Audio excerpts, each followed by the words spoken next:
You just asked me to kiss you, and although I can't do that right now, this is still okay." As he spoke, Perseus embraced her tightly. Caught off guard, Mellifera was suddenly hugged tightly. She tried to struggle, but tears welled up and blurred her vision, instantly extinguishing her strength to resist. She had longed for such a hug for a long time, but since her father died, no one has been willing to hug her like that anymore. Indeed, it feels so warm. "Princess Mellifera, there's no need to say anything more," Perseus said.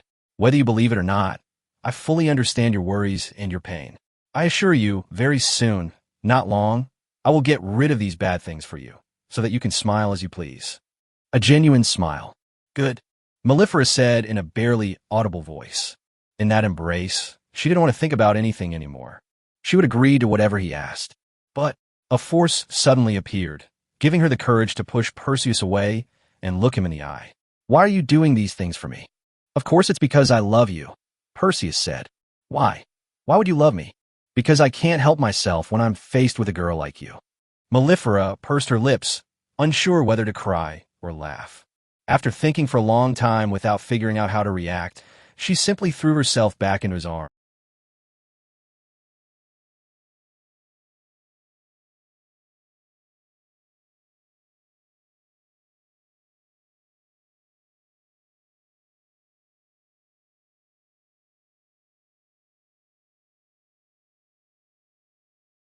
Saying, "You pass."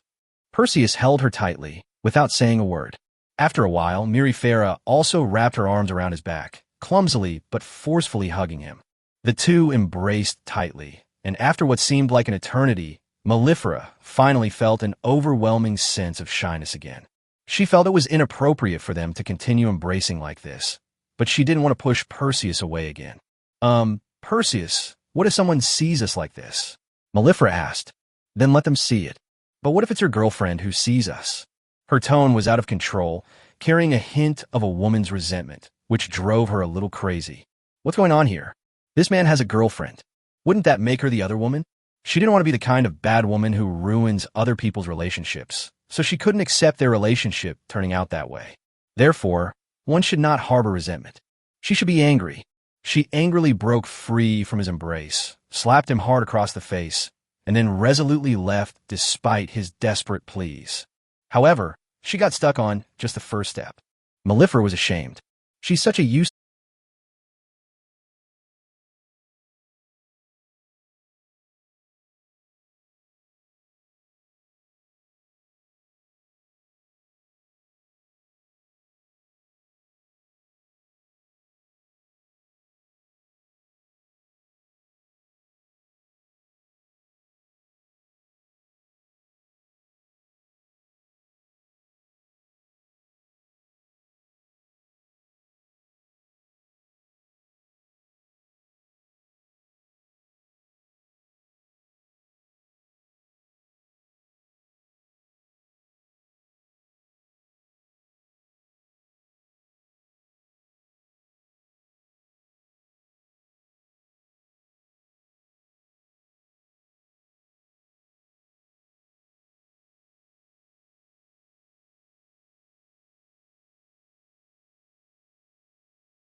woman.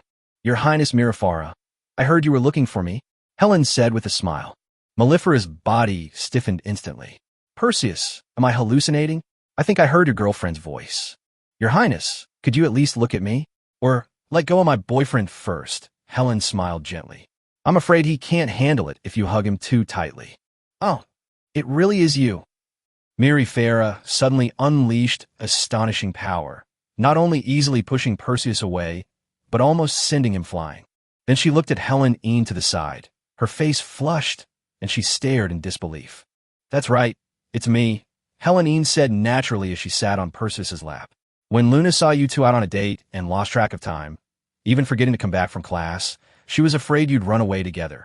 So she urged me to come and check on you." Mirifera lowered her head in shame. This was the first time she had bowed her head to Helen. The two of them used to get along really badly. Your Highness Mirafara, do you like my boyfriend? Helen asked. I. Mirafara really didn't know how to answer that question. If she says she likes someone, wouldn't that make her a shameless, despicable woman? She couldn't bring herself to say she didn't like it. If she didn't like him, she wouldn't have clung to Perseus and refused to let go. Even if she's being stubborn, who would believe her? Fearing further ridicule, she simply gave up, struggling. What do you mean? What do you mean? Give me a straight answer, yes or no. Helen pouted. Instantly, Mirafara erupted in anger. Yes, I like your boyfriend. So what? Even the beautifully invisible Perseus was shocked. Is this still his angel, Princess Mellifera? So fierce. He was already being very careful just now. Did I accidentally break her again? How is it? Not so bad. Huh. I'm used to it, N.A.N said, touching Perseus's face without even looking at him. My husband is getting more and more popular with women. I don't care if you're one of them. Who else? Millefala asked blankly. Actually, there aren't many, Helen said. Just you, Luna, Ivisa, and that Miss Katie. That's already quite a lot. In fact, Mirafara had already guessed all of this. Why did she ask that unnecessary question? She was very distressed. This time, she's not interfering in a relationship between two people, but rather, in short, it involves many individuals. You don't need to blame yourself. There's nothing wrong with liking someone. Even if you care about worldly opinions, no one can blame you for secretly liking someone. But if you want to express it boldly, I don't mind. I'm not the kind of woman who likes to nitpick. The more beautiful girls like you fall for my man, the more it proves that my judgment is correct.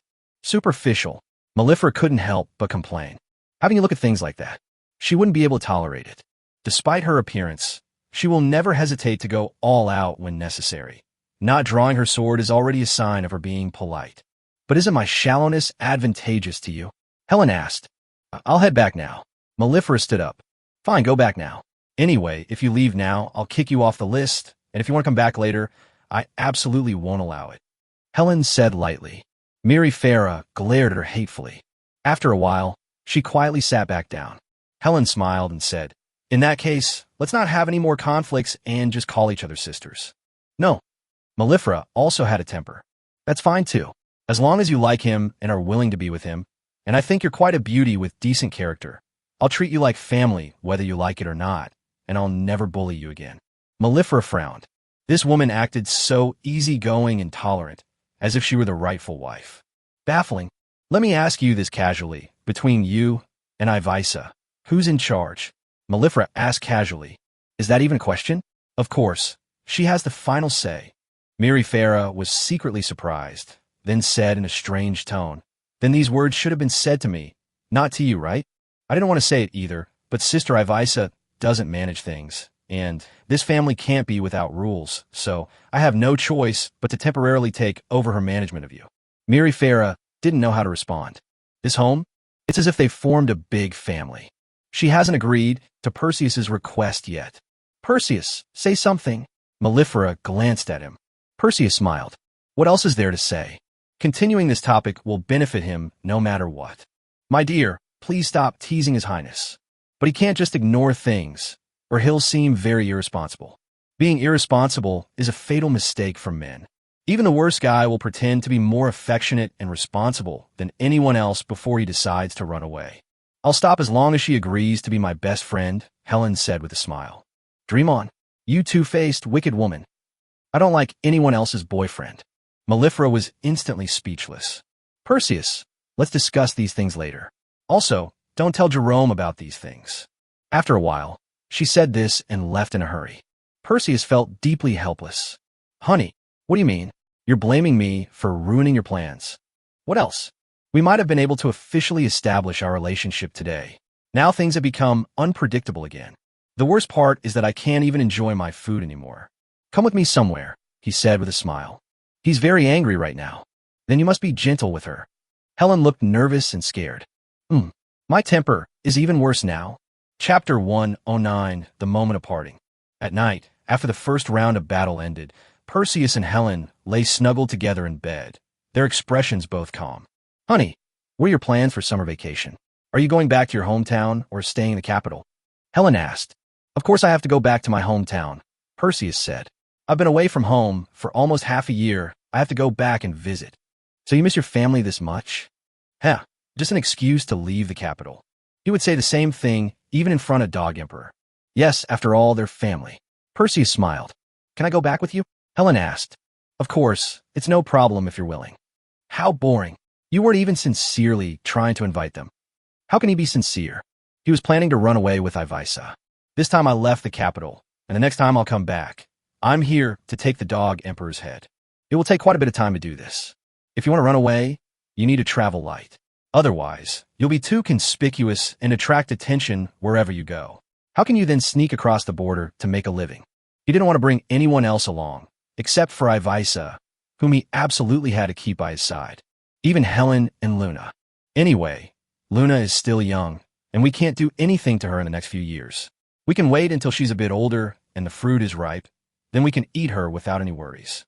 As for Helen's voice, she's so capable. Is distance a problem for her? He firmly believed that he could escape the control of the Dog Emperor, but he could not escape her grasp. So there's no need to bring it. If she wanted to see him, no distance, no matter where she was, would be a problem. If you don't want to, even if you hold her in your palm at all times, she can still turn into a wisp of smoke and dissipate into the void. Although all sorts of things may happen in the next few years. For example, Luna might not see him for a long time, be tricked away by some bad guy, or Lovia's stunningly beautiful legs might be taken by another man. But he couldn't care less about that now. The most important thing now is to escape with Ivisa to a place beyond the reach of the Emperor's clutches and develop stealthily. Compared to that, everything else is just a minor detail. With that kind of power, you can easily get as many silly little dogs or beautiful legs as you want. Without power, even the wife you're currently holding might be taken away by someone else. In life, the most important thing is to be clear-headed. Otherwise, we will put the cart before the horse and face utter ruin. All right, stop fooling around, Perseus yawned. It's really inconvenient for me to take you with me home this time, but if you want to come see me, you can come anytime. I promise you'll be very happy to see me. Oomph. Easy for you to say. They don't even know where you are. How are they supposed to find you? Are you sure? Perseus began to exert force with his dragon claw hand. Hee hee. Okay. I'll do my best as long as you say that, even if you run to the ends of the earth, I'll still bring you back. As Helen spoke, she climbed onto him, preparing to start the next round of battle. Can I ask you 2 favors while I'm away? Perseus asked. Just say what you want to say. Do you think I can refuse what you've asked for? Take good care of Luna for me. It's easy to find a silly little dog, but it's hard to find another silly little dog as gullible as Luna in the whole world. He still can't bear to part with her. Wow, you're asking your girlfriend to take care of another woman? You really dare to say that. I will make it up to you. How will you be compensated? So be it. Really? Helen's eyes lit up instantly. Seeing her unusually excited and agitated appearance, Perseus felt a little uneasy. However, he's already someone else's meal, so they can do whatever they want with him. The reason she's still so gentle, submissive, and obedient is simply because she wants to add a little romance to her life. If one day she wants to try something different, he won't be able to resist. So, although it seems like he made a great sacrifice, it's actually like taking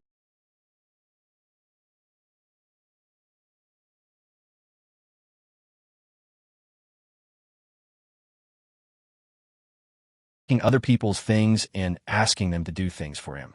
He not only didn't lose out, but he made a huge profit just thinking about the days I'll spend under her command in the future. Alas, the future is uncertain. Yes, really. Perseus smiled earnestly. All right, little Luna is in my hands. Don't worry, my dear husband. I will never allow a single bug to get near her. Helen patted her chest, which was still wet with saliva. Since she agreed, he had no more worries. Perseus smiled. Taking care of Luna is one thing, but what's the other thing? Helen asked. That's all, just this one thing. Let me guess, you still want to ask me to take care of my cousin, right? Helen's smile was meaningful. Is it true or not? Stop being so coy, okay? If you don't admit it, I'm not going to take responsibility anymore. Yes, Perseus replied expressionlessly. You're still greedy. Helen shook her head. Not only did you take advantage of this younger sister, but you also went after the older sister. Why don't you just take my mother with you? You can't just say things like that, Perseus said with a serious expression. Okay. Is there anything else? If not, I'll get back to work. Summer vacation is 78 days long. If we calculate 7 times a day, You owe me a total of 546 times. Do you want to settle?